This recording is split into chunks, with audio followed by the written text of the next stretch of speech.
Good day, I'm Stephen McHugh, and this is your JIS News for Monday, November 15, 2021. States of emergency, SOEs, have been reimposed in 7 police divisions across 5 parishes.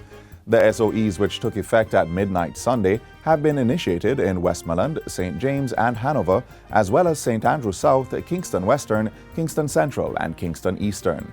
At a press conference Sunday morning, Prime Minister Andrew Holness said the enhanced security measure was applied due to a sharp increase in the murder rate, which exceeds the regional average of 15 per 100,000. Every Jamaican would have recognized that the nature and frequency of the violence has devolved to a level of barbarity, a level of savagery.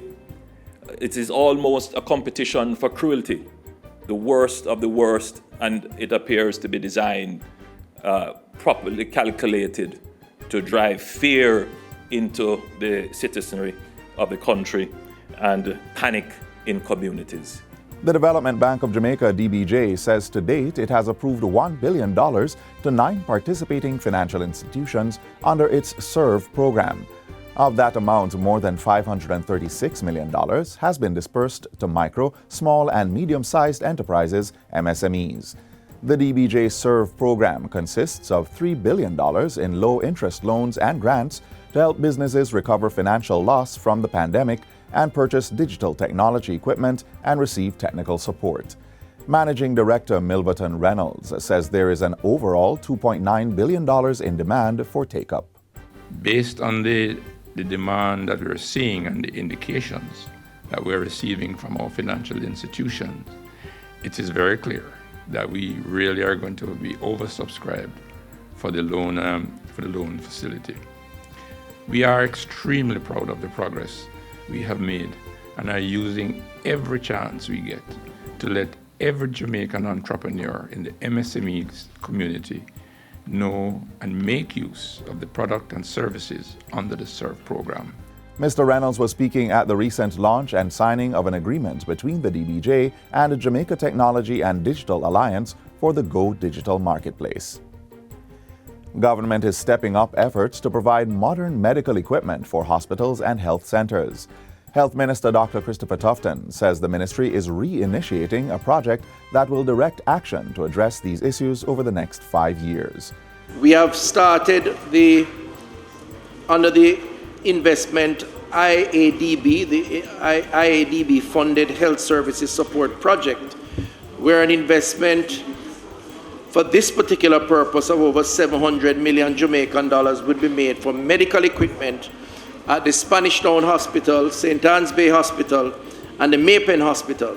And this investment will see the purchase of 3 CT scan machines, X-ray machines, dental equipment, and equipment for our operating theaters. He points out that the health investment project should have started in 2020, but was delayed by the pandemic.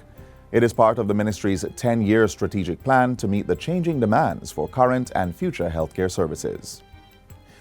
Students and staff at Lennon High School will now benefit from increased digital learning opportunities following the donation of a Huawei Idea Hub interactive panel. Education State Minister Robert Morgan says this signals that there are people willing to invest in the education of our young people. I'm very sure that the teachers who are going to use it, it's going to enhance their ability to educate the children that they are in charge of. I really appreciate it, and I'm sure the school population appreciates it, the kids appreciate it, and the people of Moko and North Central Clarendon appreciate it. An interactive panel is a mounted device that enables users to make visual presentations and control on-screen data through digital touchscreen interactions.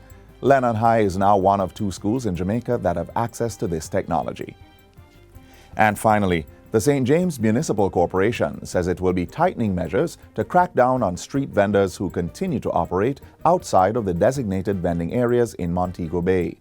Mayor of Montego Bay, Councillor Leroy Williams, brought home the point during a recent JIS think tank session. The St. James Municipal Corporation remains committed to managing street vending in the downtown city space.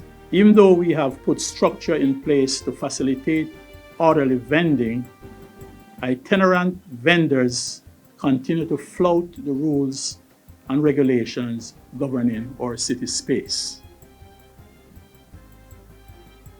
It is going to take a greater level of enforcement to get some semblance of conformity. He says registered vendors are only allowed to ply their wares at Lower Market Street, Church Lane, Lower Lawrence Lane, Lower Union Street, Lower Corner Lane, Orange Street, and a section of St. Claver Avenue. St. James Street remains a no-vending area. Mayor Williams says the municipal corporation remains committed to constructing a multi-story vendors arcade on the site of the old shoe market, which is located at the corner of St. James and Strand Streets in Montego Bay. He says funds to build the facility will be derived from the sale of the 5-hectare Bogue Industrial Estate property. And that's it for JIS News Today. I'm Stephen McHugh. Thanks for watching.